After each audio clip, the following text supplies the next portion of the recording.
بھائی صاحب کیا آج مولانا صاحب چاہ رہے تھے کہ اس پر اتفاق رائے پیدا ہو کہ استعفے دے دیے جائیں جب بھی لانگ مارچ کا اعلان ہو، لانگ مارچ کے ساتھ ہی، یا یہ صرف میڈیا کے ٹکرز ہیں؟ یہ صرف میڈیا کے ٹکرز ہیں۔ آج جو کل اسٹیئرنگ کمیٹی کا اجلاس ہوا تھا، آج اس کی سفارشات کو کنسیڈر کیا گیا کہ اگلا لائحہ کیا ہوگا۔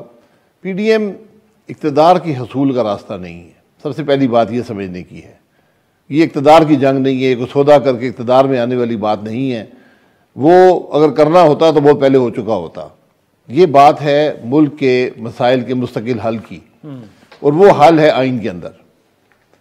تو ہماری کوشش یہ ہے، یہ تحریک جو ہے اس کا ایک مقصد ہے کہ ملک کے نظام کو آئین کے مطابق کیا جائے۔ اگر ہم آج خود وہ نظام جو آئین کے مطابق نہیں ہے اس کا حصہ بننے کی کوشش کریں تو پھر معاملہ کیسے آگے چلے گا؟ یہی بات تو مولانا صاحب بھی آج کہہ رہے ہیں کہ جی یا مزاحمت کر لیں یا مفاہمت کر لیں۔ مفاہمت ہے نہیں، میں معذرت سے کہوں گا، جب آئین توڑا جا رہا تو مفاہمت نہیں ہوتی۔ اچھا، آپ سمجھتے ہیں کہ استعفے دے دینے چاہیے جب بھی لانگ مارچ کا اعلان ہو جائے؟ جی، استعفے کا وقت، اس کا طریقہ، اس کا استعمال، یہ آپ اس تحریک پر چھوڑ دیں۔ یہ بے مقصد نہیں ہوتے، ان کا ایک مقصد، ایک حصول ہوتا ہے کہ کیا آپ کو حاصل ہوگا، اس کا کیا اثر ہوگا ملک کی سیاست پر، ملک کے پارلیمان پر، ملک کے نظام پر۔ اسی لیے جب پچھلے سال، اسی سال کے شروع میں ایک موقع تھا جب پیپلز پارٹی بھی تھی، اگر اس وقت آدھی اپوزیشن علیحدہ ہو جاتی نظام سے، نظام نہ چل پاتا۔ بہرحال وہ نہیں ہوا، وہ تحریک کا حصہ بن گیا۔ اب ہم نے، پیپلز پارٹی اس تحریک میں نہیں ہے، ہم نے استعفے کا آپشن یا لانگ مارچ کا آپشن، اس کو حالات کو دیکھ کر، حالات کے اس کے مطابق اس کو استعمال کریں گے۔ یہی مشاورت تمام جماعتیں کریں گی۔ کیا یہ فیصلہ 6 دسمبر کو ہوگا؟ جی، امید ہے کہ 6 دسمبر تک مشاورت کر کے ہم کسی حتمی فیصلے پر پہنچ یعنی 6 دسمبر کو ایک اور تاریخ بھی دی جا سکتی ہے؟ جی، تاریخ اس میں اجلت کوئی نہیں ہوتی، کیا وہ جاتا ہے جس سے اثر ہو۔ ٹھیک، بغیر اثر کے کوئی کام کرنے کا مقصد نہیں ہے۔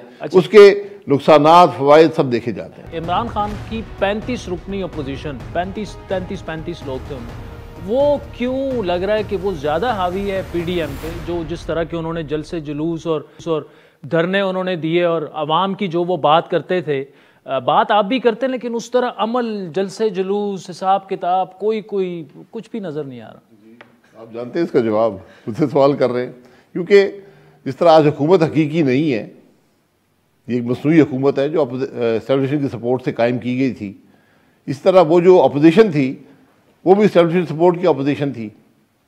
وہاں پر دھرنا کرایا گیا، وہاں پر میڈیا کو کنٹرول کیا گیا، 4.5 مہینے 24 گھنٹے وہاں سے ہر قسم کی بات دکھائی گئی، پی ٹی وی پر حملہ کیا گیا، میڈیا کو حکم دیا گیا کہ تم نے یہ دکھانا ہے۔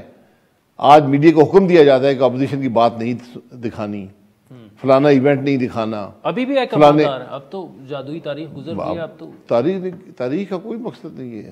آج بھی احکامات ہیں، کچھ آپ خود بتا دیں، میرا نہیں خیال کچھ بدلے گا۔ جب بدلے گا آپ کو نظر آ جائے گا، جس دن بدلے گا حکومت نہیں رہ سکتی۔ بڑی سیدھی بات ہے۔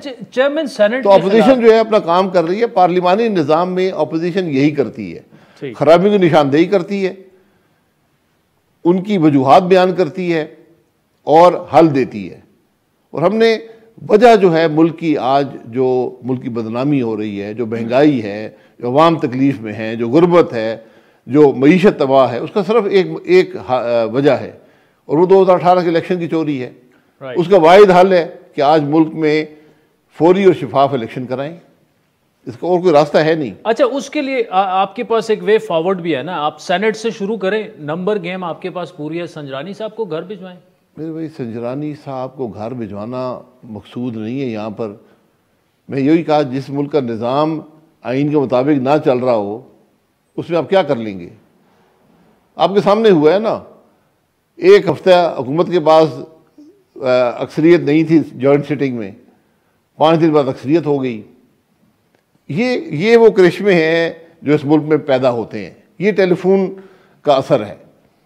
اس طرح ملک نہیں چل سکتا۔ آپ اس طریقے سے، اس طرح تو بھائی صاحب پھر آپ 23 کے انتخابات کا انتظار کریں، انتخابات میں ہی بس اپنا، انتخابات میں کچھ نہیں ملے گا، مزید تباہی ملے گی۔